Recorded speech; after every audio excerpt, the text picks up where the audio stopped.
Hello, you're listening to Who Agrees with me, Paul Black. And me, Kendra McPherson. And as always, thank you to our sponsor, Iola. Yep, and before we start, I want to address the fact that this week I am not wearing my Fergusons in Merlot. I am wearing my Coopers in Plum. Yeah, Coopers and Plum. It's quite different to your other ones. Mine are quite similar. I've just went for the same frames, different font, as the kids would say. Yes, mines are quite different. My Fergusons are a lot bigger, a lot more kind of impactful perhaps. Yep. But these have got a subtle sexiness about them, I think. And also, if you would like to grab a pair of my Coopers or my Fergusons in Merlot and in Plum, Black Friday's coming up. Yep. So if you want a pair of Khaki Williams or Khaki Bells or any of the other frames, you should go and snap them up before somebody's mod does. Yep, because they will. She will be there and everyone will have specs for Christmas. Listen, I would love to open a lovely pair of specs for Christmas. Yeah. If anyone's listening. No, I have enough specs. But I think it would be a great present for There's one of plenty your to dear go loved around ones. on Christmas, and if we're all sitting with 4 eyes on Christmas Day, I can think of worse things. Me too. 6 eyes. So we're going to dive straight into part 2 of our episode with the lovely Julie Wilson Nimmo and Greg Hemphill. And remember, you can purchase their brand new book, Jules and Greg's Wild Swim, Ultimate Companion, right now. Get reading, everybody. Collaboration's such a big part of it, though, in any case, I think. And I even found that with, like, what I thought was so nice about watching the show, like Wild Swimming, was like how much the people that you meet become your collaborators in that space as well. Definitely. Do you know what I mean? So, like, I think when you're talking about comedy as well, there's so many natural ties there because you do need that. And I think that we speak about that quite a lot working as like a duo. Like, the collaboration part is really important. Absolutely. I think as well, that's the biggest red flag I ever, like, see from someone as if they're very like individual. It's one thing being like working on your own and working well on your own. That is like an element you always have to do no matter how much you're collaborating. But if there's someone that doesn't want to work with other people, that's the biggest red flag to me creatively. Like if you're just like, nah, no one else but me. Like I used to work at this place where I would run like a short film night where people would, it was like an open mic night, they called it, for short films. So it wasn't curated. Anybody could submit a film. So as you can imagine, it was some of the worst things you've ever seen in your life. But I'd have to put it on every month and host it, whether it was part of my job at the time. But there was this one guy who would make a short film every month, submit it, and the credits would be him. It would be like written by so-and-so, directed by so-and-so, starring so-and-so, camera so-and-so. I'm like, can you not just write like a film by you and then end the credits? You don't need to keep having your name. It's a solo project. So he would basically film himself and then like he edited it and then he would credit himself for he would even put in like art director. I'm like, what are you talking about? There was no art. But anyway, like there's people like that I used to host, and I remember I'd have to do a Q&A with these people after, and I would be like, I'd have to come up with stuff to talk to them about, and I'd just say to them like, so what made you, like, I noticed your names on the credits a few times. I was like, did you at any point want to collaborate with anyone else? And I just don't enjoy collaborating. It's not for me. I just think people don't get what I want to do. So I just do it myself, and I was like, that's just not going to work creatively because you can't do it solo. See, when you're on set, no matter if it's like Wild Swim or something scripted, you know, the amount of people you need to work with, and not just the writing, like, or the everything. It's the weirdest thing to hear that, and I'm wanting to hang about with that guy to sort him out. 'Cause my question would be, I'm too involved in this already. I'm not that, Tim, where's your pals? Why haven't you get one pal that's going to calm down a bit? Yeah, or like, I can help. Life. Even that thing that's on the now about Scorsese, look at all his pals, and it's actually fascinating. If nobody's seen it, you should watch it. That. Oh, it's really quite depressing as well, but it's enlightening at the same time. But he's a perfect example of all his pals are helping him out. I mean, he's clearly the genius from the get-go, right? But he's drawing everything, you know, these geniuses like this, the directors. But my God, does he get good pals around him? They're all in it, all his pals. I mean, there's gangsters in short films and they're all helping him. And that's my favourite thing, genuinely, which I'm worried about me and him spending too much time together, because I'm like, I love the gang. You've seen me. I love the gang. I love the Jannies. I love everybody when I'm doing something, because that's my favourite thing, all the company that you get. And if anyone, and I learned that quite early on in the job, it's like, I've worked with people who are just like, you know, throwing their costumes on the floor, and I'll not name names. And I've been around people going, oh, they're all here because of us. And I'm like, get a grip of yourself. That's not a good See way all to this view it. crew? They've got jobs coming out their arses. They're not here just for you. They're here because they're so talented. They're here in this moment. And by the way, the minute this thing finishes, they're on to the next thing. So get over yourself. So I love the gang. I love all the company, don't I? Yeah. Well, You're in a gang. Yeah, but I think if you start like for example, when we went to see you doing stand up, you could tell that Paul was heading towards his vision was towards sitcom. You can just tell because you could close your eyes and see all the rooms in everybody. your house and see all the people sitting there. Well, that's interesting. I'm going to put up my post on it. I used to write in a Direct quote. sitcom. I used to We've write written everything. quite a few things together, Aye. but you know the way that you write things and they never come out, and then you pitch them. And Sure, you I would sure. like go to through see the you rigmarole. two being in something together Yeah. as well. Well, Yous have written. Yeah.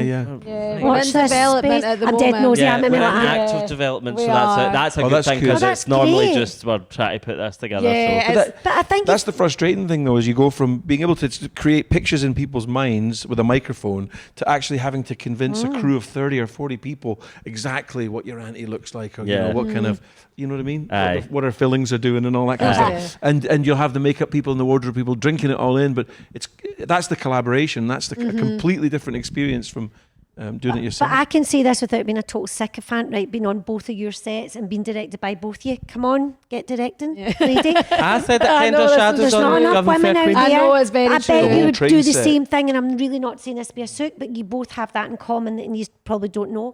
Is the environment they create on the set, and it's not all the time. See your set; it was so friendly, so fun, and we had such a laugh. You in could it. tell even when I came Oh down my for like that God. lunchtime, it was like Aye. immediately It's joy. being like a friend group. And it doesn't happen all the time, right? And you're the same, and you were nervous first time directing when we did the. Oh, yeah.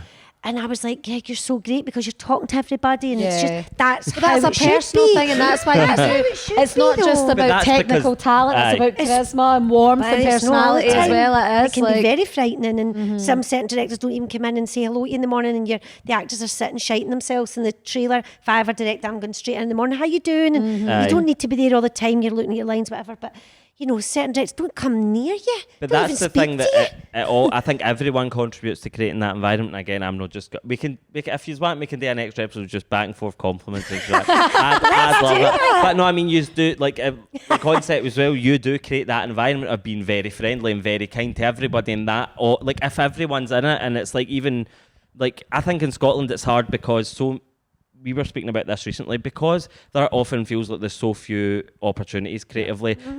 It's so hard to feel like people are your peers or even people around you and know your competition. I know that just depends how you view things, and like I never like to look at it that way, but I think you're often made to feel like there's one opportunity here, who's going to get it? Fair enough. And I think that doesn't breed the kind of friendly nature that you want. So I think it's up to us to kind of constantly reinforce that, and and Too be right. and I think. So I'd say most people, maybe I'm just lucky, but most people I've encountered have been nice, friendly, want to show you how they done things, want to give you tips and You help need them to avoid the learn bad from experiences they have. somewhere. But Of there is course. always people, so I think it's good to hear that there's been good. Trust me, there's people I've worked with, and I just thought, all right, great, I'm never working with you again. Then that's it. But But if you that's get good an opportunity, experience, though. sorry, I didn't mean to talk. No. I was going to say if you get an opportunity, there's nothing wrong with opening the door and shoving as many of your mates through the door as you Oh, possibly aye. can, Right. because you're all like-minded, And I remember when Still Game was getting cast, there was a bit of a power struggle with who was going to cast it, and Ford and I were like, we want to cast it, and the BBC were like, no, we think you should use these people X, Y, and Z, and we were like, we want to cast it. We've seen people for and as soon as we got the chance to do it, it was like Jane McCarry, we just done Pulp Video with her. There's Gavin Mitchell, get him to Sanjeev Kohli. Sanjiv's like, I've never acted before. Do that impression that you do of your dad. Literally, that's what we said. Do your dad, the one that you do at parties. And he was like, yeah, I can do that. And we filled it with our friends, but we didn't just do it like a kind of it's a jobs for the boys and girls things. It was, we knew that they would grab the ball and run with it. And they all felt comfortable on set, and we had a great time. And then suddenly the audience get the benefit of that, you know what I mean? Because I think comedy as well is, you've got a short shelf life in terms of, if you think about movie stars, how long can a movie star, a comedian grab an audience? It's maybe 10, 12 years, and then the act is kind of the thing gets stale. So, if the audience get to see a bunch of new people doing new characters, and, for us, it was like, it seemed as if those people were doing those characters all their lives, I think that's the really nice thing, is constantly being like, oh, I want to work with this person, I want to work with this, I want to bring all these people together, and having that vision is, I think, what makes something quite successful. And I think you obviously did that with Still Game and Chewing the Fat, and being able to have that kind of crew, like it's like getting them all together, and like having you that know how foresight, hard aye. it is directing. They're at you all the time, and you don't get a lunch break, and everyone's showing you things and stuff. But you mentioned Caroline Aherne earlier on, and I watched the documentary. If you've not watched it about her, it's fascinating. She basically fought for her cast, and the BBC were a bit sorry. The BBC are getting a slagging. They've been good to us, but still they're getting a slagging, and they wouldn't let her have Craig. Is it Craig Cash at first? And she was like, well, I'm not doing the show because I wrote it for him. He's my pal. I know he's going to be brilliant on set. And I totally admired it at that point. You know, they were like, well, it's not happening. And she was like, well, that's it then. And she got him in. And you're like, oh my God, imagine it wasn't him. It would be a completely different show. But also as well, watching it again, and what I've watched it a few times, she did it for herself as well because she felt so comfortable with him because they loved each other as pals and they wanted that on set, and she was nervous about acting too. So that's the right thing, right? And it's your integrity as well. It's like if you believe in something and you've molded this world or this, you know, you have this vision, it's not about being difficult or not budging, but it's about being like, I know, I can visualize this. And it's like, trust me, I know, just trust me. That's the whole, that's what it constantly feels like, trying to get something made. Then it's like, you're like, I promise, like, I know there's a reason I feel this way. I'm no delusional. I know that these people are good and I know that this will work, but half the battle is convincing someone else that. And there's nothing wrong with casting directors watching this, they'll hate me. It's different in a drama, it's different probably in, you know, films, and I get it because it's so expensive and all of that stuff, and going through the casting process is really hard, and God, anybody getting a job, well done to you, because it's bloody hard to get a recall or whatever. But at the same time, I think in comedy it's different. I just think it's different. The more you watch it and stuff like that, and you see they know each other, you can just tell. Do you know what I mean? It's like anything that it needs chemistry. It like, does. It needs, and there is a different That's- type of chemistry with somebody that you know, or that you have a good like bond within that space. Aye. There just is, like, and you can bounce off each other more, like so much easier. But I think when you mentioned the comedy, bring it back to the swimming show for me. But when you said about the contributors, but that's one of the main things we were nervous about, because we don't mean to. But when it gets serious, sometimes I'm like, oh my God, I'm going to say the wrong thing, I'm going to make a joke. But out of nerves, but Greg and me sort of, thank God, balance each other out a bit, because I'll say to him after, what did I say that for, or something like that. And we're not presenters, we're just Jackie Bird is safe. But she, you know what I mean? So that was really scary for us, because it was like, we're just actors that like doing comedy and stuff. And But I thought some of the conversations that you had with the contributors and stuff, or when you do the kind of voiceover bit, like they made me really emotional. Like when you were talking about like, you know, like why some of the people do that, or like what kind of brought them to doing it and what they've got from it personally and stuff. Like it felt like you were connected with those people, even though, you know, you just met them there and then, or you were just traveling to see them that day. But because you were all, you know, use us all as individuals got something from that activity. It felt really like, the word I thought when I was watching some of it, when I was like, that looks really euphoric. Like that looks really uniting together, even if you don't know each other. Because I remember one time I went for a dip at, it must have been Whitelock or something near Newton Mearns, and it was like me, my pal, and like there was like a group of kind of middle-aged women doing it. And like if we'd been in the shops or something, I probably wouldn't have stopped to speak to them, right? But we were all in the lock together, and then we all ended up kind of like laughing and carrying on and talking about the weather and how the temperature was and stuff, and immediately you formed a kind of alliance, and that's what made me really emotional watching the programme, because I was just like, immediately you're just in it together, like it was nice. Wow, So that's lovely, cool. Actually, I really like that. I really like that, because that is sometimes how it feels. Not all the time. We're talking about that today. We were both not wanting to get in the water because it was Baltic, but when that can happen, it's all right, because sometimes, you know, we'll get the list of who we're swimming with and stuff, and I'll be like, oh God, do you think we'll be all right here? How's this going to go? And then there's always somebody in the group that just says something, and we'll all start laughing, and do you know what I mean? And just try and remember to not take it too serious. I think that's the thing, isn't it? Yeah, absolutely. And mean, we show up, I got my baldy bit out and my belly hanging out. And you're like, you shed your inhibitions so quickly, you know what I mean? Yeah, I think that's really freeing though. It's nice to be somewhere where there's no airs or graces, it's just what you're doing. I know it You've got to sounds like focus. a bit of a cliche, but there truly is no better feeling than when you're just like, oh, fuck it, I just need to surrender to this right now. There's no point you got to try to get into the water comfortably. I know. Like just need to get over Like it. when you were being used to wear a t-shirt in the pool, I somehow literally making it worse. I went in the pool in the tracksuit bottoms t-shirt. once. Listen, I don't know what my insecurity was back then, but I did. You know, but you need to just go over it. But even what you're talking about is people, you're not thinking, you maybe not speak to someone in the street, but you would speak to them in like in the water. But it's like we always say nowadays, the people want community. The people long for community, and we don't have it in the same way. So anything that feels like it it makes us hark back to a time where we were all a bit more. I know. Yeah. It's true. Well, I though. think this is I why- love that. I do. I love that. There's not enough of that for me, and No, you're right. I panic about that. There's not enough. Greg's like God, but I do worry that as we're getting older together, I love the chat so much. I was quite quiet today for about 5 minutes and could feel Greg's uncomfortableness. I was just away thinking about something. He's going, "You're awful quiet, Jules," and I'm like, I'm thinking. The accent gets See me how I'm every time. turning that up? Yes. How in Scotland can a moose drive a car like that? Can. But you know what I mean, though? But I love that. And sometimes when we meet them, I have to just shut up. Like, it's not about me. I'm like, but you know, I can see that they're nervous sometimes as well. And I just You want to want make to them relax feel them, yeah. comfortable. And you're really good like that as well. So we sort of calm them down. And when I need to G them up. But this time round, series 3, I think it's because it was so late in the day we filmed it. Because loads of other stuff was going on. And it kept going late and late and late. And I was like, I was worried more than you. Well, we're we- going to be Baltic. Do you remember we started training about February? We did Training, we do you love that? Right, so Kirk says we're going to have these drone shots of they're going to scoop over the water and they're going to come towards you and behind you. You guys are going to swim together. It's going to look amazing. So Jules and I hit the pool and we were swimming hundreds and hundreds We of bought lengths. swimming caps and goggles. Sounded everything. militant. And we got, Oh, we got to the first swim and it was down in the Borders and it's October. You know, we normally film the show in August and Jules put her face in the water and she brought her face up and she went, Jesus fucking Christ. never felt like it was so fucking cold in my life. It was proper like a shock. Like fiery almost. Like, do you know when I don't know what I something's was so cold it feels hot? yeah, it was Yeah. horrible. Like It was like putting honestly, I your had face in puke come out hot my oil, throat. wasn't it? Oh, And then the camera guy's there, and I'm like, oh, this is going to be my face. Oh, it was awful. And then I was like, we can't. And I had it all in my head. We're going to be doing which. Maybe I was getting a message. Folk don't want to see me kidding on. I can swim like that. Nobody's interested. She's a very good swimmer. She's a I'm very not. good swimmer. But we had all these visions of us doing that. I think we do it twice. There's one Aye. day I was like, quick, and Greg's like, quick, let's get a couple of strokes Yeah, in this here. series is called Jules and Greg's Wild Floating. Honestly, it's so cold. do you know what you need to do? It's all about the camera angles. Let's get them to hold a camera just on the water and just your top half and just. Goodbye. Yeah. Somebody's shoving us. Somebody should just like fucking pull a toasty in front of me like that. I'll go then like a fish. Aye.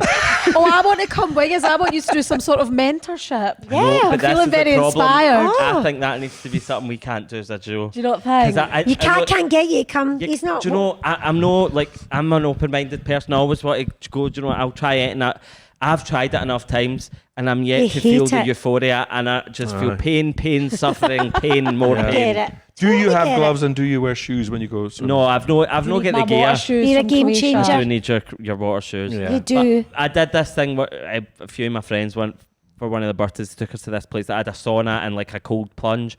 And the cold plunge was like big barrels, but they were in the ground. Yeah. Oh. So it was the jumping in thing that really, or Didn't like even it. then slowly lowering yourself. Yeah. And then I saw you you get guys to each did that, bit gets didn't a you? bit harder, and then Uh-huh. the midway point impossible. You know, you just have But to. you have a cold plunge in the house, don't Aye, you? like Yeah, that. a wee cold Yeah. tub in the back Uh-huh. garden. For the days I can't get in the sea because it's so rough and stuff, and I go, I need to get in there. But that's a menopausal present. That was for my 50th Menopausal present. And my I need pals more were of like, we those. need to get her Every woman something to needs help one her of with the those. menopause. Happy You've been like, I need menopause. one of those. Yeah. You see, Get classic one. example. Okay, let's talk about menopause.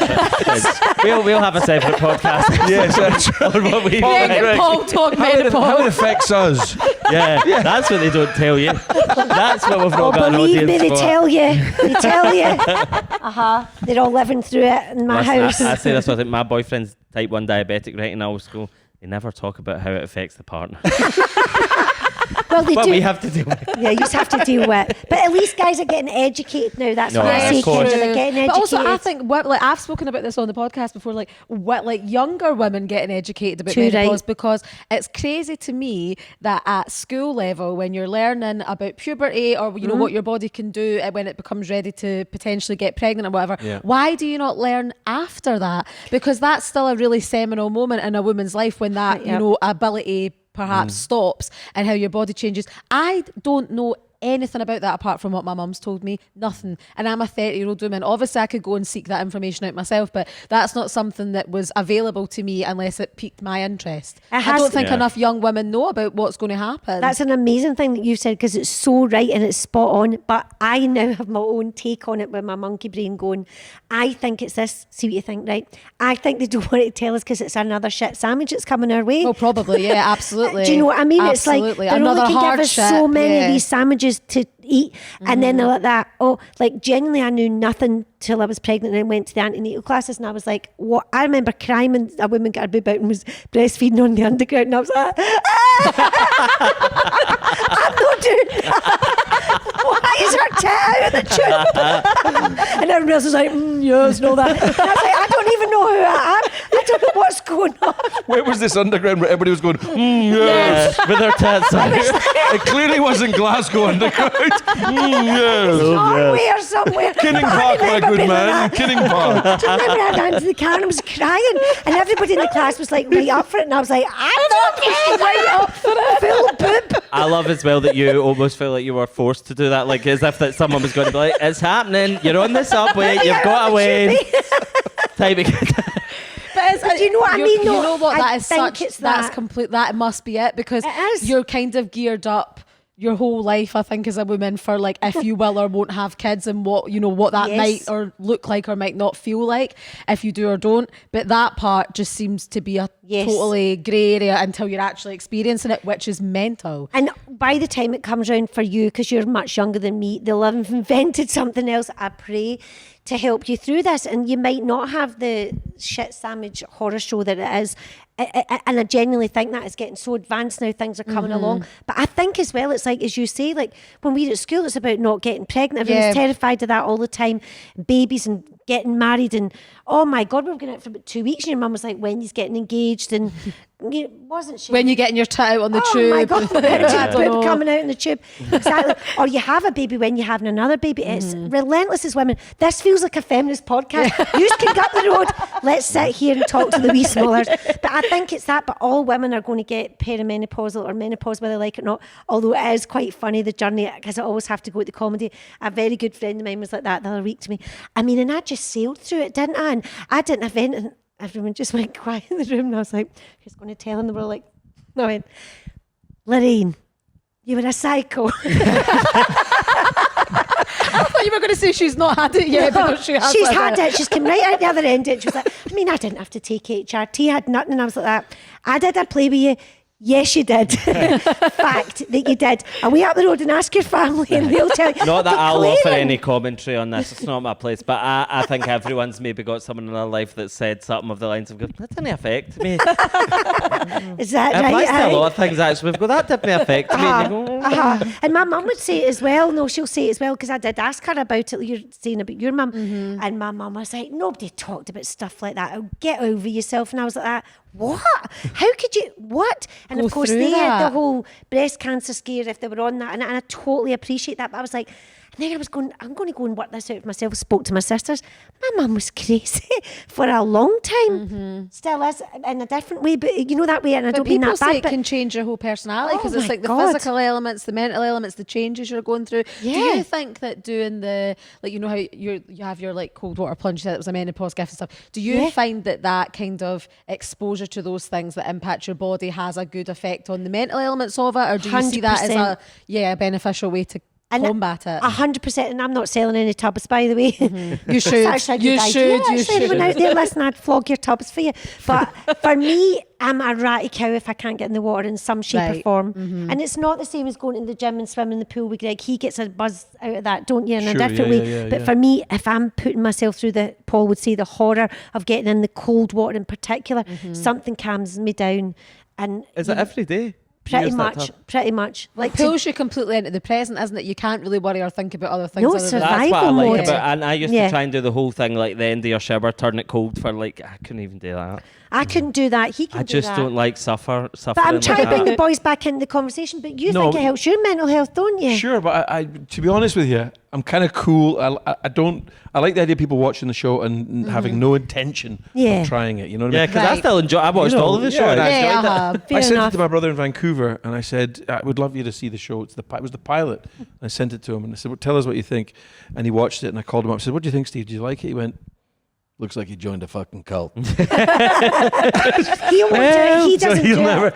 But it was important to us that people that were not kind of coming off as kind of like gurus and stuff. Right. Going, try this and this will tick boxes for you and do this. For some people they feel better and other people have no interest in it. But we'd still love both people to kind of watch the show or get something out of I it. think But you now can I see feel like that- I should get back into it. No, Get but- back into it. Oh, This oh, is see, This is me being a guru. This is my it worked. guru. He actually, when he was talking, he was going, hypnotizing. Look at my eyes. Look at my eyes. No, Keep it bastard. I think it's about any type of activity that, like, it's natural to become a bit potentially or appear a bit preachy if you get a lot of joy from something and you want other people to feel that too. Like, I think that with kind of anything that I do that I've tried for the first time or whatever, and I'm like talking about how good it made me feel, I want people close to me to potentially feel that good as well. Like, it's about pulling people into it, but I would never want to be, forceful or like you say, like guru-ish, because it feels a bit almost condescending. Like, if you don't do this, what are you doing? It doesn't feel like that with you guys at all. Well, It feels like you just get a sense of joy out of this and it's fun. Because we do know what I mean? It's cringe. good. I'm really glad you said that, because we do cringe in case people are like, what's happened to these two? Turning a couple of Well, our director's brilliant though, because he's like, we, what I mean, we though? don't want, remember Tony used to say we don't want it to look like Instagram or Facebook. When people are showing the best of themselves. He says we want this show to have the bits in between too, so we're arguing and shouting at each other and We argue make each other laugh and A stuff lot like arguing that, about but- the driving. a lot of arguing. Well, What a driver. I crashed the van nearly. It's a driver. That was quite funny. But this says I'm not allowed to drive because I was doing Ballamore at the time. I've got no convictions, but we're doing Ballamore at the time. And I couldn't even get, this is how menopause was, I couldn't even get, like, no the insurance wanted all these documents and I couldn't find them and it was getting me really stressed and I just went, I can't drive, and Greg's driving now. And you were like that. Delegate. No, that's delegation. Yeah. Flip the narrative. You delegate. But Kendra, he enjoys the driving and I don't like the driving, I'm a so I control don't freak, care. and that even goes into driving. I would much rather be driving than be the passenger You all always the time. be driving. I'm just, Yeah. I just want it I because I can't just drive know the what's seat. happening Well, and I can't. That's fine. Listen, I feel like I I'll can't get be us there bothered with it. faster. Yeah. But Aye, he, it's true. me having a menopausal sweat going down a motorway in the dark, no. We've got enough to worry about. You need to be looking out for you. I've got Like, body you in my lap. Yeah. I'm fine. So, Greg, I've always wondered, as long as I can remember, every time I have walked past a random like Scottish tourist shop, right, and how they just pop up and they just sell like all sorts of tat for tourists to buy. See, every time I see a T-shirt that says 2 pints prick or a direct, any of the direct still game quotes, do you walk past? I need to know, is that something that's trademarked? Can you make money for it, or do you walk past and go bastard? Walk Every past time. and go past. Oh, I thought yes, that was no. the case. Paul has genuinely been wondering this for as long as I've I known go him. nuts. It drives me nuts. I genuinely go, I can't believe if you have sat and came up with something in your own creative brains and then some just goes, I'm Well, see, going I to put think- on that T-shirt. You'll need to speak to a lawyer to get the proper legalese answer. We've got him outside, That's- don't worry. that's- Just come out, Yeah, he's standing next to the body language expert. The body language. Are you a lawyer by chance? I think there's something about copywriting just everyday words that you actually can't really do because I thought there must be a loophole. you There can has to be. anybody can say 2 pints prick. Just because we said it in a TV show doesn't mean we own But that. there's ones with like Yeah. animations or illustrations of your face. Like, is that? It's It's a nature, likeness. you're It's a right. likeness. It I would also have annoys smashed my up the shop. sister. Well, we have Jo. a line in. Sorry, She Jules. hates it as well. She gets just as angry as you. Like for years, she's just been like, she used to go around, he's go around, take pictures of merch and go, tell me you're getting something for this. And we're like, and he doesn't. I know, but when you see those wee baby grows down in Partick and it says like 2 pints prick on a baby grow, you're like, we would never. Take that away You're like, from us. actually, that's bad for the brand. Well, that's your we wouldn't loss. do 0 to 3 months. We'd maybe do 6 months to 12, but Yeah. 0 to 3. But that's your Smacks lot. of- That's you need to be a moralless, shameless businessman and get them on the baby grows, on the dummies, everything. On the Yeah. dummies, Yeah. 2 pints prick.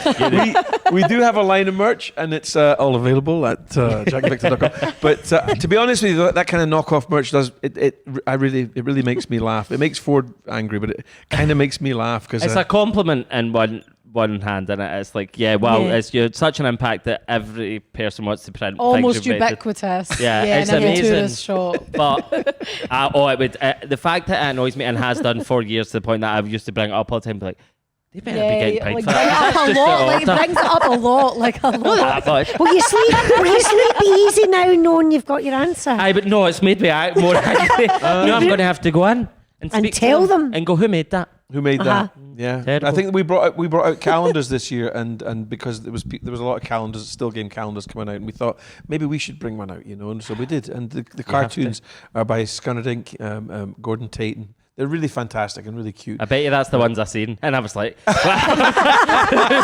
that. Trashing that. Look at this garbage. Terrible illustration. That's tourist stuff. No, that's good because that's the same people that do the book, isn't it? That are doing the calendar. That's right. Is there Oh, illustrations in your That's book? legit. Yeah. Yeah. Not in his book, in the Still Game right, book, the okay, annuals that they're bringing out. Yeah, we're bringing out these kind of sort of almost, I would want to say retro because they're very thoroughly modern, but they sort of remind me of when I was a kid.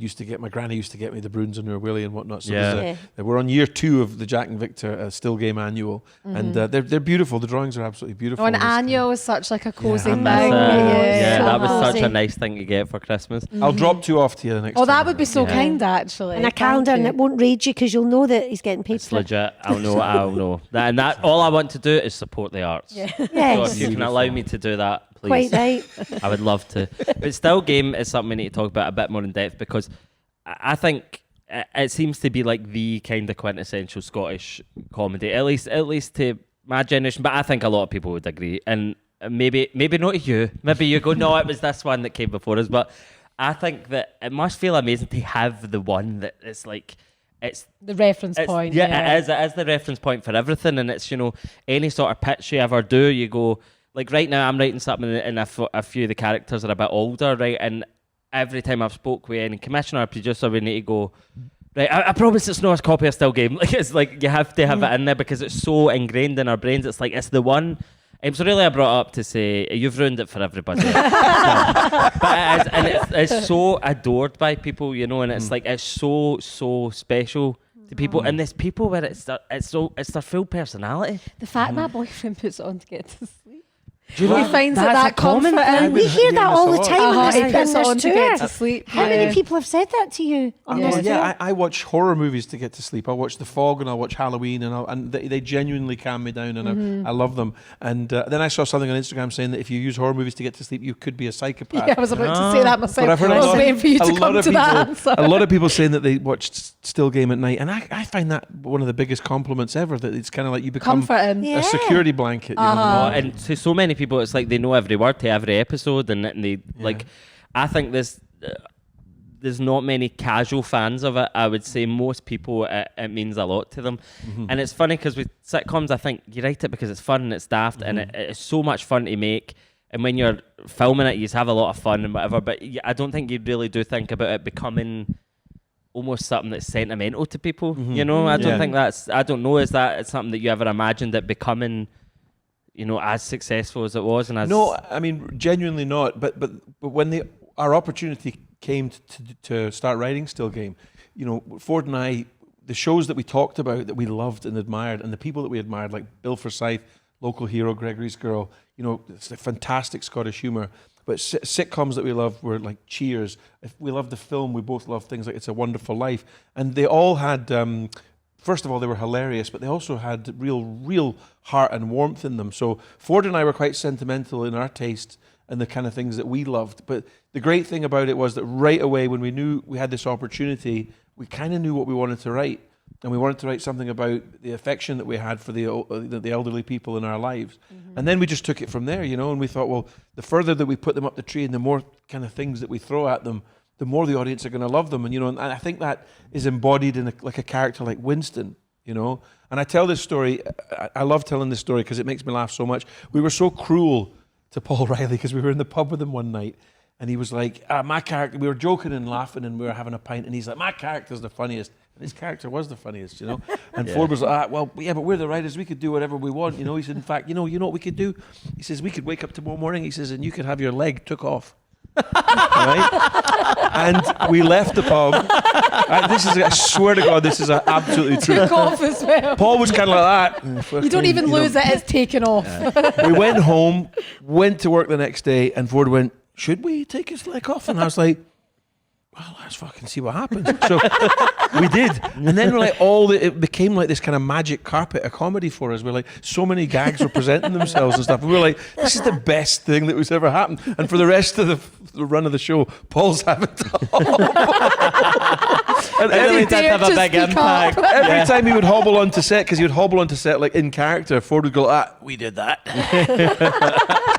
That's funny, and it has such a lasting effect. Yeah, that's so funny. Such a split decision to. That's complete split That's decision. so It could have been a funny. disaster. Could have been an absolute disaster. But people loved Winston, and I think because he was the common man. He was an everyman, and he struggled. And he at times he didn't have any money, and there's times in the show when he's going to eat cat food and stuff like that. And I think people just really loved him, and he was a soul. And they were all souls. The characters were all souls, especially Isa. I mean, who doesn't know an Isa? Folk used to call me that when I was a child. Did they? That's the thing is that Isa became a adjective, like it genuinely like even people would say like, oh, they're a wee Isa or something. And that is just But incredible. look at the that kids still dressing up at Halloween, know. just there. Yeah. I mean, genuinely, they send me pictures as well, and we show them, and it's unbelievable. And also, as well, I hope you don't mind me saying this about the boys, but our boys are obsessed with it. Do you know it's that was not one of the because- questions we had? It's not because we sit and watch this, and but especially Benny, he's obsessed with it. But it must It's be so cool for them. lovely. Like, I was thinking of just growing up in Glasgow and having both of you as parents. Like, you have two sons that are adults, and it's like that must have been the most street cred for them ever Yeah, defo. to have. I don't know. I think there was a wee while I gave them a ready for it. Oh, really? I'm a bit worried about doing that again, actually. But when it comes to Greg, I think it's all right. Like, they knew about it and stuff, but Benny's found he loves comedy. Chevy does too, but Benny in particular, isn't he? Yeah, they He's came to it a little bit really- later. I remember they badgered me for about a year, and then they said, "Dad, this is getting really embarrassing. Everybody in our school's Did you seen it." stop them from watching it, or There did was a- you well, like there was a time- what was the process behind like letting them know? There was a time when I think They they came were. on set and stuff, so They'd they come on knew. set. They'd been on set and they kind of knew, but they'd asked to watch it when they were about 9 or 10, and I was like, yeah, it's a bit, yeah. And actually, I think it was just more like I didn't really want to sit and watch it with He them. hates Yeah. watching Yeah, himself, so. But by the time they got to 11, they were like, we are literally the only kids in our class that haven't seen it. And so I'd put it on for them, and that was fun. It was fun to show it to them. It was Yeah. really good fun. I like that. I imagine their peers are just being like, "Yeah, did you just know that Victor from Still Game goes with Miss Hooley?" That's actual fact. I can imagine people having a pure moment with that, and then realizing that is Miss Hooley and Victor Yeah. as your parents. Do you know what's really weird? Honestly, I don't know if you feel it that way. I kind of forget about it sometimes, and then Yeah. do you? Absolutely, but I do love getting you know that there's a story about Leonard Nimoy. He brought a book out when after he played Spock in Star Trek, and I think he was probably feeling a bit like I'm an actor and all this. And his book was called I Am Not Spock. That was his autobiography. And then about 25 years later, he wrote a second autobiography, and it was called I Am Spock. And I kind of thought that's a really sweet thing, because it's kind of maybe what all actors go through, and they maybe a character. People shout Victor and there's maybe a time when I was kind of like. I was going to ask that. Do you feel almost not? I don't want to use the word like chained to that character, but do you feel like sometimes like the identity of the character is kind of bestowed upon you, and you're like, no, I'm actually a very versatile actor. I can do loads of I'm an those. actor. Possibly for like Tell them 10 about minutes. when you Right. went to Helsinki with the director, my Michael God. Hines. You can't not tell them So that. we were in Helsinki. Me and Michael. Michael directed Still Game. He directed every episode of Still Game, and we went to Helsinki, and we were going to this sauna. And he's like, "What kind of people go to these saunas?" I went, "I don't know. I think it's actually quite young people here."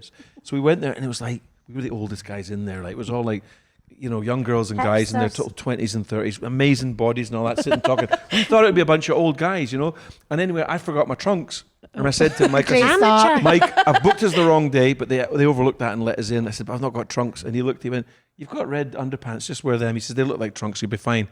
So you went into the sauna, and then you go into the Baltic Sea, the literal Baltic Sea, and you went down into the slush. The temperature of the water was 1, right? You'd And I love thought it. Nobody else. So I went down and I went into the water, and I was like, "Fuck! I've been in this quite. I'm starting to shiver now. I'm going to come out now." And I came out, and somebody went, "Victor!"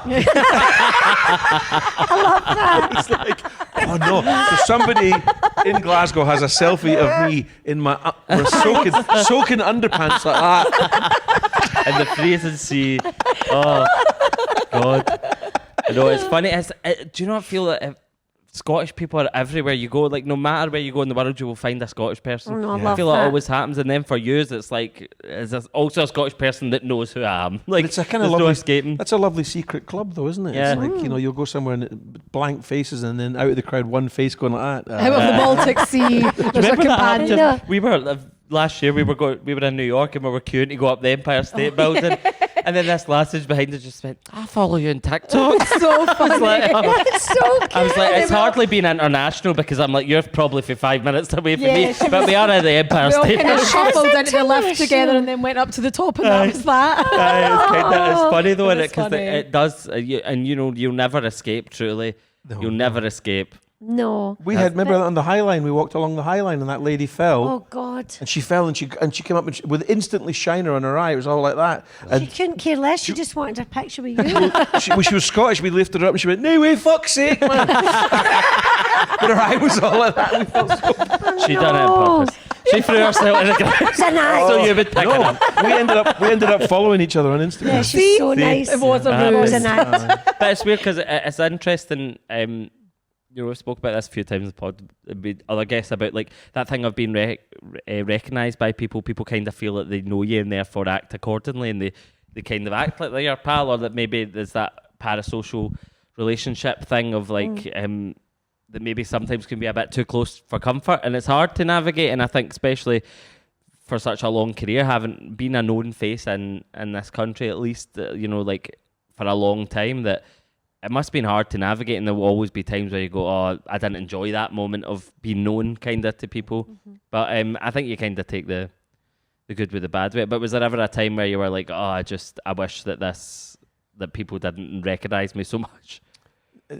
No, not for me, honestly, because I do think about this an awful lot, because I used to think about, wow, you know, if I noticed with movie people and stuff, it's a different vibe, you know what I mean? Because I've been out and we were lucky enough to get Robbie Coltrane in Still Game, and being out with him, there was like people had this kind of reverence, and they approached him with a kind of reverence, you know. And whereas Ford and I, it was like, come and do a selfie with my mate, and I think it's something to do with when you're in films and stuff. If you're going to go see a film, you get a coat, you get a babysitter, you drive your car, and you go and see them. It's more like going to the opera or something. It seems more. Whereas with TV and a sitcom, you're kind of going uninvited into people's living rooms. You're just there in the corner, you know what I mean? And so you do become part of the family in a sense, you know. And there is that just a different dynamic and a different relationship. But we kind of got that very early on. That it was nothing but affection, and I think to turn your nose up at that would have just been like biting the hand that feeds you, you know. Yeah. And I think as well, like you learn it. Well, I definitely learned it at drama school, and I was lucky enough to do a play with Una McLean, and watching her, and you know, we go out and she'd be at the end of the play. It was a really depressing play, and at the end she'd be putting the lippy on, and you know, hair done and the wee boots are on. She's like, "Come on, you, we're going to the bar," and I'm like, "I'm too tired." And she's like, "You've not finished your work," and I was like, "What?" And every night when we were on at the sets, we would go, remember, we'd be like, we'd go down to the bar whether you were drinking or not. And she's like, somebody's been waiting to see us. And she would almost go into the bar like that. And I was like, this is amazing. And 9 times out of 10, there was somebody waiting for Una. Wow. And she would make, you know, that they would seen her in something or whatever, and they'd want an autograph or something like that. And I was like, that's staggering. Because, you know, sometimes you have a piss show and you're away out the back door. And she's like that the next day. That's you still at your work. They've come all the way down to see. And I still do that now, not totally coming into the bar. Hello. That's how we got talking that night. You came to see a play at the Tron, and and it is lovely if it's a quieter night and you'll just sit and talk to somebody that you've maybe not met before, and there's something really nice about that. And also as well, I've seen people being rude, naming no names, to people that come up, and it's nearly killed me, because especially in my line of work, when it's been kids, you can't be rude to a kid, and that kid will remember that for the rest of their life, no matter what, if you're rude to them. And so, you know, it takes a lot of balls to go up to anybody, and you can be the shyest person and going up to somebody and then imagine them being rude to you. Like, you'll never get over that, so you have to carry yourself and stuff. But I have found it, and I hope you don't mind me saying this, weird, because we're doing this show together, because I just automatically think it's for Greg, and then we turn around and be like, you get in it and all, and I'm like, oh my God, do you know what I mean? Because I have been so used to watching Greg doing it, and we make jokes about it, like if he gets recognised at the airport first, we'll go on the airport, like, just kidding on, like, tits, do you know what I mean? But and that's one of the things we never thought about doing this show together, because I was like, no, and then we got all the jokes now, oh, that's you, get your clothes on the day, and all that kind of stuff. Do you know what I mean? Which is fun. Yeah, but you know, it's if people didn't come up and do that, they wouldn't be watching the show. You Well, we've just seen got on to the remember first, that. we've seen on the first series of the show when you did go to Mull and you when you went to Tobermory. Yes. And you were the Brad Pitt of Tobermory that day. And I was totally making a joke. Yeah. Like, you know what? I'm always taking the mic. I was taking a joke going, on the ferry on the way there, what you didn't see in the show was the captain went, I'd just like to welcome Greg Hemphill from Still Game. And I was like, oh, that's fucking charming. Chopped liver. And his assistant. You were like, totally we're welcome honked to the my horn. town. I know. This is my stomping ground. Well, that's when I started going, I'm going to make a joke. And I was like, well, when you get there, nobody will recognise you. And of course they did and stuff. But there was folk there, and Ballymore wasn't coming back at that point. And I was like, that's Greg Jenk. These are all plants. Like, what's going on? But there was folk from Wales and stuff. And I was like, yeah, they're Really? from actual England. And they're up here for Ballymore. Do you know what I mean? And their kids, which was freaking us out. And we still to this day think that somebody, not from watching that show, but maybe something gets sparked up because it was never coming back. Do you know what I mean? It's weird, but Aye. it's really quite bizarre. But then we had it when you come on to set. Like people, I would mention Greg obviously is my husband, but some people in the crew didn't know that he was Victor. So that I could see their faces like, you never told me my husband Oh, was Victor. really? Because, do you know what I mean? It's like a big, massive crew all going around, my husband's Greg Well, Hemphill. yeah, I know, Do you know what I true, mean? true. Who's doing that Uh-huh. as well? But The girl that used to cut Jules's hair Oh. waited for Jules to go out the funny. salon and then said to him, how come Jules, she's really young and pretty. Why does she go out with such an old guy? This young girl didn't realise that. oh, she got so roasted. Do you remember? He got fucking roasted. Such Yeah. an old. And then one of the hairdressers couldn't be fair to each other. I heard Shaz was like, it's my cup, you fucking idiot. He's not that old. So Oh funny. my Has God, she's that like, been a what do you thing? mean? More What than do you once mean? of Do people get not confused? understanding that you Because were what age young. were you when you first took on that character? Oh, I yeah, was you got that 29 or a lot. something. Because you suit yeah, it yeah. so, like, both of you suit Does, it yeah. so much. yeah. Like, it's Oh, so, yeah. like, familiar immediately, and it doesn't even feel, even like your movements and stuff. Like, did you find that quite, was that the first time that you'd played like an elderly person like that consistently? Because the movements. Such a funny Tell them about it. Was that the first time you played an elder person consistently? I didn't even mean that. So, no, I was actually in One Foot in the Grave. I don't believe it. Wait, Kendra, are you willing to expose Kendra, I yourself know right you now? What? Well, you were just talking about how Greg suited being looking aged up and all that. Is there anyone What did else you you quite do? like the look of aged up? Do anything per se, but I will lay myself bare here as a freak of nature. When I was a preteen, Yes. I found your colleague Ford. very attractive. Ford? Character. As Jack. Yeah. That's adorable. I had a crush on Jack. As a He'll love preteen. that. Oh you my God, fancied he will Jack. love that. Fucking weird. A 12-year-old girl. What's going on No, there? Freudian But vibes. if No, he sees no. this and he's like, why is it weird? So weird. I look brilliant. I think he had he had a really wonderful avuncular nature and whatnot. Oh. But also Oh, his that's a good sister, word. his sister did say to Ford, "You look better. You are better looking as an old man as you are as Do yourself." you know what I There really you like? go. I liked his hair. Yeah, I like the way, I nicely like the done. colour of the hair. I Yeah. like the way it I think he had. Kendra, Yeah, he don't almost feel looked like bad. Lim is good. Do you know what? Don't feel bad. Do you know why? Because I fancied the dad from Little House on the Prairie for years. Right, nice. Wait a Okay. fucking minute, yeah. And I've listen, said that before. Michael, what's his name? Michael And Landon. It turned out he was a bit of a baddie Oh, later on in right. life, but I didn't know that at the time, and You everyone was just, like, it's weird. It doesn't. It just. It was That's just your a crush, A that's crush that okay. drew it, but at the time I was also quite into Pierce Brosnan, which is a bit Yeah, more that's a bit- understandable. that's a but bit of a again, leap there. not for a 12-year-old. So and there's no Clearly link. didn't know what was going on. No, I was But confused. I think you did the Pierce smartest Brosnan. thing ever because from now on, people are only ever going to think you look young. Yes. Because you just Yeah. constantly like Exactly. their main Benjamin introduction. Button job. Yeah. See, if, Yes. if you luck out and you find someone that's seen Still Game but never seen Chewing the Fat, I know that will be rare, but if you do find that, Yes. then you'll need to. That is the best version you're going to get of someone because they'll just be like, "You look amazing." They've never seen you young. Do you know it would be nice when Ford and I hit the age of 75 to do a photo shoot in our characters? Oh, Yeah, Do you know, that would be the brilliant. only Oh, you problem have is we'll be to. fat as fuck. yeah. Well, listen, we'll have the technology. Oh, you have to do that. 100%. Yeah, you have to do that. That would be really Because- emotional, actually. Oh, that would be more. You Uh-huh. need to watch it. It's when they did the Still Game on stage.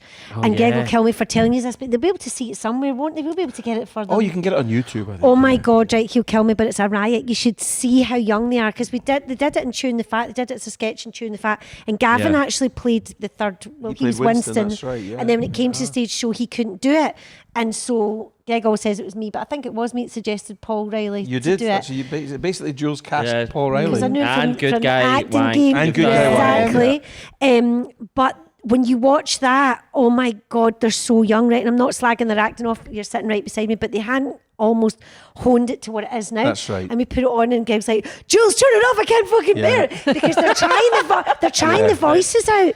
But all of them are. They're not. That doesn't mean they're not there yet. It's like anything; it grows, doesn't We're it? sort of It throwing a changes. dart with a blindfold on at what an Yeah. old person's like. And it's like when you watch the early episodes of The Simpsons and Homer's It's different. exact And same. And the Yeah. accents are all over The the, accents, place. Yeah. Yeah, until they get the one Well, that they're it's a so comfy in. process, isn't Yeah, it? But it it's is. It's fascinating organic. to watch, because I'm like, oh my God. But obviously I can see, because I've known them all that time, how young they are. And, you know, it's not ropey wigs and stuff, but it's not as fine-tuned as it when they got it on the telly and they'd be sitting in the makeup chair for hours.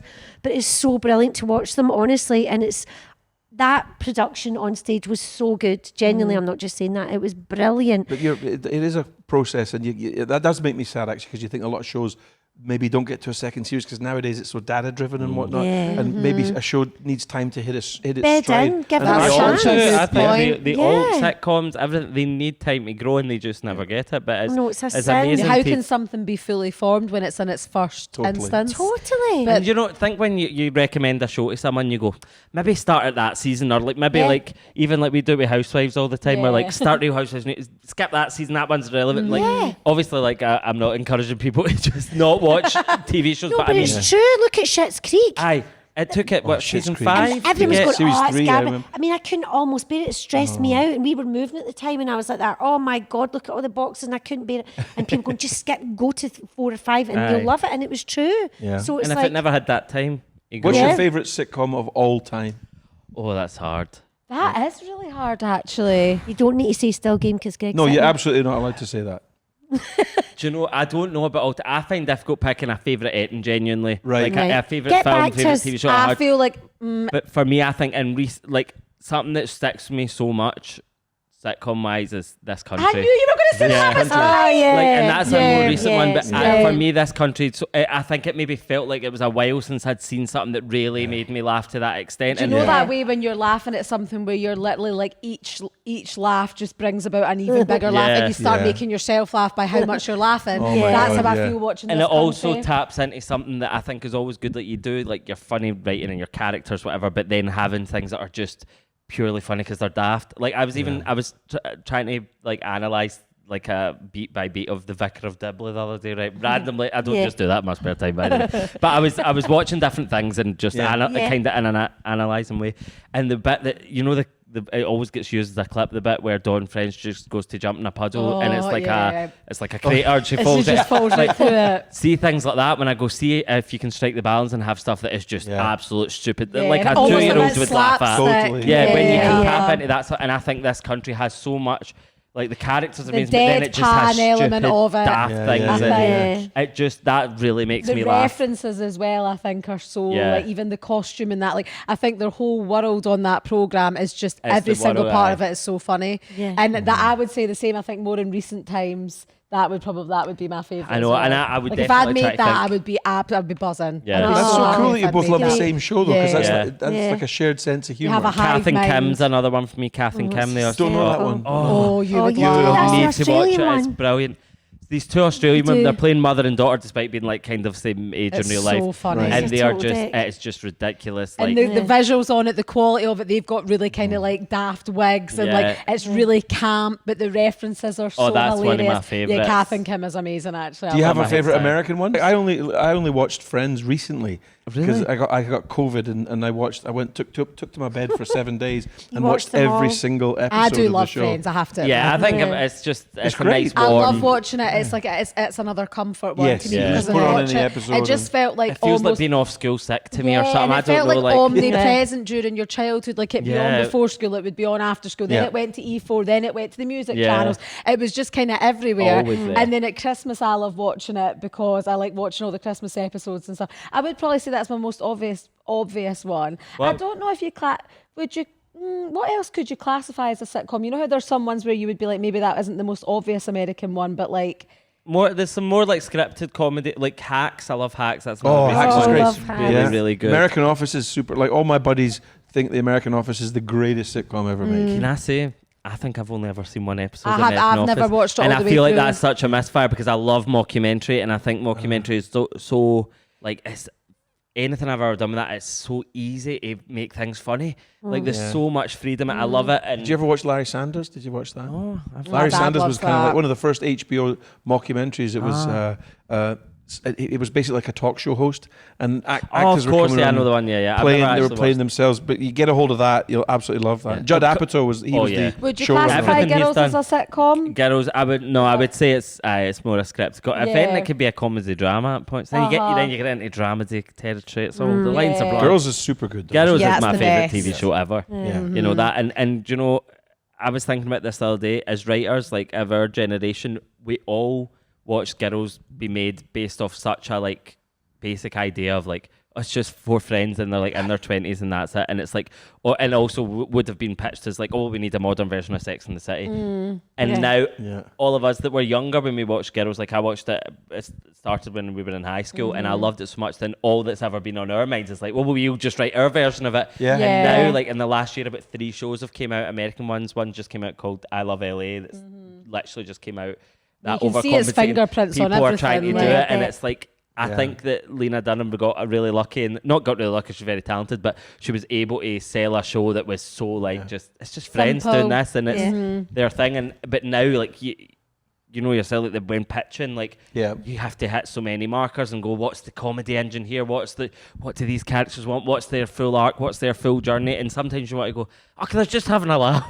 Just hanging about. And you Do can't. Yeah. Like, do Yeah. you find the landscape now for, you know, getting an idea away or getting something commissioned or just getting it to a different stage? Do you find that to be different than what, I mean, I'm assuming it will be, but do you see major differences compared to when you were getting Still Game? Yeah, I through? think it's way harder now. Uh-huh. You know, really harder. I think there's more hurdles to get through. I think there's less money in sitcoms. You know, people are throwing fewer darts at the board, so therefore the default position is no. So the period of development or development hell or whatever you want to call it has just naturally extended to 2, 3, 4, 5 years of. Yeah. Right, maybe we'll do another draft of another script before we do a pilot and all this. There's a great story about when they commissioned Monty Python back in the day in the 60s. These students came in from Oxford and Cambridge. They came in and sat down with the BBC Two commissioner, and he said, "I don't really get you guys. You know, I think you're a wee bit pretentious." He says it's a bit studenty, your humour. He says, "I'll tell you what, we'll do 13 episodes and see how it goes." That's what You know what I mean? It's like I the know. dream, Yeah. the dream in it, 13. but the kind of cautiousness and all that, and you know, so yeah, it's. I mean, we were lucky enough. Our shows were commissioned by a guy called Ewan Angus, who had complete autonomy just to make shows in Scotland, decent budgets and whatnot, and a real support from one person. And you know, things have changed, and it's not necessarily for the worse or for the better. I think it's just different because there are more safeguards there. So maybe, but the downside of that is that the shows that get through are maybe been homogenized a little bit. You know what I mean? Or But you'll know that as well. It's like when we used to do pilots for stuff in front of audiences. Nobody does it anymore. And me and I've never Karen even heard did it a of doing few. that. And so what they would do is you rehearse it like a radio play. I did loads of them, and none of them went. One of them nearly went with me and Karen, and I loved it. Actually, Donna McCleary wrote it, and it was in a charity shop, and they built this beautiful set and everything. We rehearsed it like a play, and then you did it live in front of the audience, and it was terrifying. But we used to do it as well. We'd tune the fat, we'd record in front of the audience. Real old school. I think the only people that do that now is Mrs. Brown's Boys when they used to record in front of an audience, and you get that buzz of And it's a the really audience. effective way of testing like they do it in how America. funny it is or what it straight away. Yeah. Or being able to hone like that bit wasn't so good, but we could lift that up or whatever like really quickly before it goes to Well, totally. And also as well, it's a real excitement. It used to be the old BBC, now we do sound old, but with the old BBC, and you would get really nervous because you knew that audience was coming in, but you had to, you'd all say hello at the beginning and shouting yourselves, but you'd be in your character, and then, in between takes you could talk to them and stuff. And it was a brilliant discipline to learn, and they did them all the time. And I bang on about it, they don't bring it back. And you're like, were you paid to do that? Was that of course you were, yeah, because you'd rehearse it all week, you get the script, and even if you hadn't written bits of it, you would, you're open to ideas, whoever was directing and stuff. Do you remember that? Yeah, and I think there was probably, it's that thing to me, it's like Vicky Featherstone at the National Theatre of Scotland. Her philosophy was, I'm going to throw as many darts at the board as I possibly can. If a few of them fail, doesn't matter, because the shows that stick and people remember are the ones that are going to carry the reputation of the National Theatre forward. It's trickier to do that with TV because TV is so expensive, I think, but it would be great if they did like 5 or 6 pilots a year or 8 pilots a year, and then 2 of them went to series, and they could be a little bit more or less risk averse. You know what I mean? Yeah. They could say, well, let's take a chance on this, That seems to be quite a key kind of phase, isn't it? The risk aversion element, is. But someone has to take a chance on you, and someone has to get behind you, and there will be, I always am the hopeful one, but there is somebody that's going to be behind you, or somebody goes, oh my God, I love your work.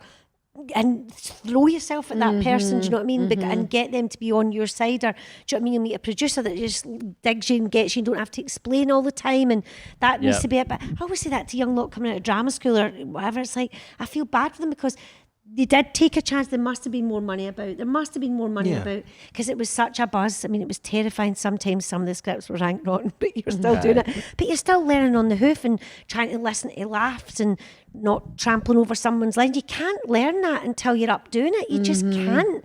Do you know what I mean? Especially with comedy performing, it's like, God, I'd love that to come back. I would love it. You need to do a mentorship. I would love that. I think the to light come at the back. end of the tunnel is that the opportunities now, though, for you to swing for the fences and knock the ball out of the park are even greater. Because the 2 biggest shows that I can think to mind, one is Baby Reindeer. Now, I know that wasn't a comedy, but it was in a sitcom half-hour slot, which struck me as quite unusual. So it felt as if it smashed the comedy model. Now, that must be the most successful Scottish show of all time, written by a Scottish artist. Yeah. And then a year later, you have Adolescence, which my kids, the whole world seemed to watch. Everybody went towards it. So these shows are being shown in 150 territories, 170 countries and all this. There wasn't these opportunities for us when we were. So you say to yourself, okay, I might be in development for 4 or 5 years But with the an risk idea. pays off. You do have opportunities that could be incredible, If you're persistent, I think, and you don't give That's up on it. the thing. Ultimately, is the only way for it to, the definite way for it to never happen for you to stop doing it. Yeah, absolutely. And you'll get that. I think it's because a lot of writers in our generation, I think it's because we spend so much time writing pitch docs and outlines and synopsises and whatever, like everything. We're constantly writing these things and not actually just writing the thing. Because you're constantly pitching, so you're out of practice and and it's we always say this, it's like you just need to go and write it, because it's like obviously you want to be paid to write it, you want to be paid to do this or whatever, but you just need to go and do it because there is no other way for it to exist. It's so true what you said earlier about like writing, like the brain and the writing brain being like a muscle, because the less you use it, the more you convince yourself that it isn't there. And you're not you know what good at I it mean? and But you can't need do to it. like build it up again and like continue doing that, or it will fade away. But don't get disillusioned and try and remember this as well. Obviously, I'm not in the writing game the way you are, but actors get it all the time as well. Some of the best people that I've worked with as well, they've had times where they've thought they were shite. They've had times where they're never going. And the ones that tell you that it's like mum's telling you that they're way and sleep every night. No, they don't. Don't hang about with the ones. Hang about with the ones that go, I'm knackered, right? Because they're the ones that will keep going. And don't you think, like actors, I think sometimes outside looking, like, they work all the time and all that. And as Greg says, they're not all Brad Pitts with big piles of scripts. That would be lovely. Aye. Don't get me wrong, there's a phase in your life where that is busy, but there's plenty of times in your life you want to give it up. And know that. How many times have I wanted to give it up? Oh my gosh, I mean, yeah. About 45, right? So he's like, what are you talking about? Like, why? Because, you don't get that part or whatever it is, and it breaks you and you go, oh, can I do this? I'm shy. And you have to be in it to win it. And it's the same applies to use writing and coming up with treatments. And I'll say it to you as well sometimes about writing, and you know what I mean? And it's just so bloody hard. That's why you do your cold dips. You do whatever it is. Yeah, no, I Full was just circle, But baby. it's Just true about to to come make back you to feel you that. have to have, and I learned it really early on. My brilliant actress called Katie Murphy, and I was out of drama school, and I did this kids show with her down in London, and it was old school. You rehearsed it. This director was terrifying, and you did a big studio, and then everyone came in and watched it, and all the Is cameras that the came one in. there was a monkey in? Yeah, what fucking monkey. And that's An another actual story. monkey? How it was called Is that monkey? Michelangelo. And she Michelangelo. was playing my sister and she had to touch this monkey. Touch, that's the wrong thing to say. Hold this monkey. Your dream. And she was like that to me. Jules, I'm not holding that monkey, by the way. She Me went on telling opposites you. day. But Yeah, I nearly would have fucking- held that monkeys. monkey. I nearly fucking bit me, by the way, but that's another story. But she said to me, and I was totally spun. I loved her. She's a really successful actress. Doesn't do it as much now. But she turned to me and I was like, tell me anything I need to know. And she went, you've got to have your life. Have your life as well as this career. And never forget that. And I never forgot it. And I was like, what do you mean? She was like, get a hobby, do something else that can earn you money. Because I'm telling you, and to me, she worked all the time. I was like obsessed with her, like I was pure starstruck by her. And hearing that, it really sank in with me. I was like, oh my God. And when I moved to London and stuff, I was like, this is what Katie's talking about. I need to do something else. And I did. I would do other things too. So there's that I don't think we're taught enough. I don't think the young team are taught that enough. It's like, this is the thing I'm doing. It's happening. It's all right to do other things. And Most people are doing something else, you know, until Yeah. a point where they don't have to, which is amazing. And I hope that like all of us that present can get to that point. It is like, see, all the comedians I know, it's like nearly all of them are doing something else. You Yeah, know, a wee I day bet. job. But I feel very inspired by her chat. I think it got Same. very that was uplifting good. there. I enjoyed it too. Yeah. And we could talk and talk for years and years. And I now we're hope we going do, to a lock in but the dead of we're going night. straight to a lock. But I do have one last question right before we round this up. I don't know if you have seen, I'm sure you know. I read an article about it, that Miss Hooley's house is up for sale. Yes. Be honest, did you think about buying it? For about 2 seconds, I. Buy it. Come buy on, it. Buy you need it. to, no, but then everyone would know where you were Our all the exec time. producer was talking about it. Right, The we're key having a round wee the laugh. door. We all like that. Oh, we need to call the That is episode when I A Keek round the Round door. Life with Jules and Greg. See the amount of people that spoke to my dad about it. It was unbelievable. It was like, I've had a few people ask if you're buying a Hulu house. And I was like, right, oh dad. But it's that. Can you imagine it'll be like when, you know, me being in character all the time. Imagine I lived there and I had to Yeah. do Like it Baby Jane like or a something. total Yeah. creepy Two bastard. methods. Two methods. Oh, two methods. But we know Blair, who was selling the house, and he's actually moving around the corner. Wouldn't mind me saying that. And he told me when we were up there filming, and I had a wee blub in his house because Aw. it's one of the first things that we shot. And I went in to stand in his house, and then went out the actual house, and he was in the living room with his dog. And before we used to get in, he was give us whiskies and all that. It's like, Blair, these days are over. I can't do that now. Be quiet, Blair. And his wife, Hughina, who sadly passed away. But as I turned down, there was a photo of me on the wall with his wife, and then another frame picture of him and Andrew Agnew. And honest to God, they were still in his hall. They were all faded and all that, but they Oh, were still that's there. so I couldn't nice. cope with it. And then going out that door. So that building is so special. But they did talk about it, the execs this time went, should we buy this? Do you know what I mean? Because, you know, and that's nice for the show because I think they're going back there. But I mean, I don't know. And it's sold now, isn't it? Oh, is that? I think it is Nah, sold. no, I But what the actually- new folk going We're in? getting the owner on next week. Yeah, She better have hair like this Yeah. over the body. she does. I know. And she's planning But to imagine grow in to the go world mad in we, it. we could buy that house I know that and would go, be good. come on, we're going up this. I know. Oh. But then I think you would get at it as well in terms of, I think you'd be like, right, we've been enough. We've been enough. No, you wouldn't be too. But we went to the door, I'll tell him quickly. Oh God, it's so funny. So Benny went up obviously when he's 24 now, so he was 7 months old in his pram and he was there when we were filming it. So we'd never taken Chevy up before and he's just a wee bit younger, went up and one son went up and we went to the door. I'm like, Mum, we'll take them up to the Hooley house and all that. And they were, this is exciting. And it was middle of summer and the windows open and the two of them must have been sitting, smoking, drinking and whatever in the front room. And we rang the doorbell, nobody heard us. And we're like, and I was like, Hughina. And then all you heard was, oh, who the fucking hell is this now? Mayor Wayne's at the door. And I was like, Hughina, it's Jules and the kids. And she's like, oh, it's yourselves. Came in and I was like that. She's putting the penny on and all that. Oh. And she gave us a wee pile of letters for Miss Hooley and stuff like that. And I was like, okay, oh my God. But I think that was a wee bit down the line. So she'd been So pestered. they had a lot Yeah. of people come to the door. They It's did. like the Sex in the City. Remember we went to the Sex in the Yeah. City stoop? Did you? And they've Yeah. got like a chain at it and they're like, Oh, some, aye. a big 'Cause it's sign, someone's someone literal lives here. house. stop standing. Would that Yeah, not make the bet. top 5 American, like top sitcom, Sex in the City? Oh yeah, Oh, yeah, definitely. it would, yeah. Do you know? I remember when Love. we lived together and you were rewatching it. It was The so funny best. because it's one of the ones you watch and you go, "Oh, I didn't think it." Like now watching it Yeah, in modern day, you're aye. like, "Oh, they would have got away I with that." love rewatching that. I It's love very, it was rewatching very that. edgy. Yeah. Even then, I think. Yeah. Oh, it's brilliant. But that's just pals talking again. What, Larry David? Do you like Larry David? Of course, I've that. Curb Your Enthusiasm. Honestly, see when I didn't realise that it was still going until very recently. I Oh, is can't that cope right? with. They just kept doing it. I Do can't you get her like to it? I watch can't it. cope I I've love never it. watched I it, which love is it. She gets insane. too Kendra, it stressed. stresses me I out just so love- much. That's what I love about it. I do struggle Works for with my brain. anxiety and just in Yeah. TV because I think I've got enough anxiety in my life. Yeah, and I if think I he's want a it up the genius. ante. Like, No, he I'm makes the me opposite. get I I'm it the should one. really Yeah. watch it. I should really I watch love it. Larry David. I couldn't. He's incredible. I used to not watch Faulty Towers because it made me anxious. But I love Curb Your Enthusiasm, and I loved Seinfeld too. Oh yeah, it's the classics. You've really delved into the like. I think the ones you ticked off there are like ones people would respect the most. Well, They're yeah, if definitely you good ever get a ones. chance to is watch the first series of Cheers, it's Oh, breathtakingly good. I I've went never to the watched that bar, either, but which I'd is never seen the insane. show, and I felt like a fraud. Oh, but listen, Oh, you can always get did into. you? I think it's still on Channel 4. I think Yeah. they show Cheers and then they show Frasier.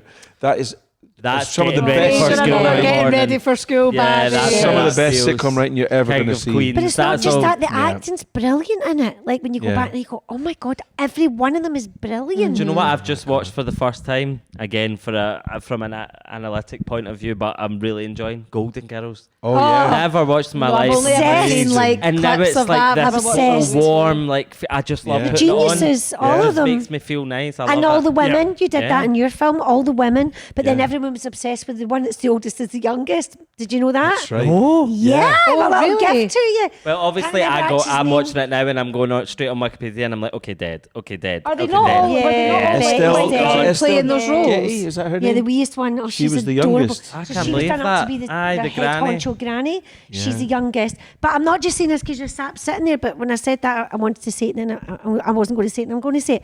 But I genuinely think it's about the acting, and I think that's the thing about comedy that still annoys me because people go, it's just still not as recognised. Because I think to be a comedy actor is really, really hard, and I genuinely think that about Still Game. I think every single one of them that's in that show is a brilliant actor. They're all brilliant. I honestly, Absolutely. I'm not just saying Yeah. that because you It's like shut I've- up. Yeah. I've done the dog heat. But and it's how they all bounce off each other. Like I could never, when I watched it and then watched them doing it on stage, I was like, oh my God, the way they all interact with each other, isn't it? It's that's the joy of it as well. You see, I mean, the writing's great. Don't get me wrong, but it's all of that. The way you. That's the all, craft, though, isn't That's it? the Golden Like, Girls for me. Yeah. That honestly it is. And I did say that was my final question for, but this is truly my final one. I find it so interesting at how people just can't ever accept that something's over that they love so much. Like, I think people will probably say to you until the day that you die, oh, you'll do another series. Just do another We do one. say it to You just- them. like, people just, it's that insatiable. Like, you almost want to go to them, look, you've got all that, and you love me Yeah, watching it. true. When we did the last Hydro show, we had some songs in it and some numbers, and we had a number about Jack and Victor, how they faded up the mountain, but the song was all about how they were dead, you know. Yeah. And then we cut to this picture of Jack and Victor as skeletons in their clothes on Ben Lomond like that, and it was like the audience howled with laughter. But it was such a vivid photo. I took it on my phone, and sometimes when people say, why did you not bring it back? You know, and I'm like, well, you know, they went up that mountain. And it doesn't matter. Bring it back. I get this photo out and I show them, and it's Jack and Victor, and they're kind of like that. That's a good thing to have to hand. It's done. It's done, you know. This is it. Picture evidence of it being over. Well, that's a perfect ending, isn't it? Yeah, it's to over. end on Jack and Victor are dead. All right, They're dead. Like, they're no coming yeah. back. Yeah. Well, thank Like how you dealt so with the dog, much. that's Oh, the yeah, thing. Jack, Victor Victor, and and Dorinda, they're all Oh. together. This has been so good. I know. Thank you so I've much. Thanks This for has been having us. brilliant, honestly. We've been delighted to have you. This is and the we- best double date I've been on. Oh, been amazing. We might even just start going out now. You've I know. inspired Very good You company, a inspired us so lovely much. couple. We're You should just just give it a go. Listen. Do you know what? I'm 29, Kendra's 30. That was round about your age of Still Game in. There and you that go. We was- can perfectly mirror your life. Okay, we're I'm going to loving do this. that. Yeah. What's that film where the woman, now you say if someone's been a bit too friendly, they're Single white female. Yeah, we're going to do that. Oh, We're going to do that to use. That's good. I I love love how single that's white a really female. old reference for you, but for us, that's like we went to see it at Well, the it's, cinema. it's from Love that, Kendra's yeah. mum. Yeah, it's from Kendra's mum again. Oh, is it? Yeah. I love your Anytime I mum. get offended now, they would start acting like me. She'd be like, single white female. Why No. don't we get? I reckon why, you've got a sitcom in your mum, Kendra. I know, do you know genuinely what? do. Why She's don't we getting a get lot it of on What's her Mother's name? Day? What's her Juliet. name? Juliet. Yeah, yous would actually really get I her. She feel gets like I know called her. Jules as well. Does she? I feel like I she know does. I her. never thought about that. Yeah. I will get her on for Mother's Day. Oh, yeah. That would be I good. would love that. Oh Actually. yeah, My mum you would should. Yeah. We should not come on I it. was going, no, I don't know that bit of that. And what's next? You making any money for this podcast? That's what my mum would Speak say. to my agent. Aye. That's how it's always going to be. I know, I've accepted it. But thank you guys so much for coming Thanks on. for Thank you for having having us. us. It's amazing. Yay. Bye. You've been listening to Who Agrees with me, Kendra McPherson. And me, Paul Black. And as always, you can find us on YouTube, TikTok, Instagram, all the social media platforms you like, and leave us a review because we love that. Yes, please. And come see me on tour and make sure you order Jules and Greg's book and watch the new series of their new show out next year. Lot of stuff to do, but also big thanks to our sponsor Iola for keeping us looking stylish and specky in the studio every week. And you too can look stylish and specky because Black Friday's just around the corner, so get yourself to Iola. Plenty showrooms for you to be arriving to, and get yourself some specs. Yeah, and you can stick with a classic or you can switch up. Plenty of specs to choose from. Do not forget about those deals. Yum, yum. Lovely. Thank you. Bye. Bye.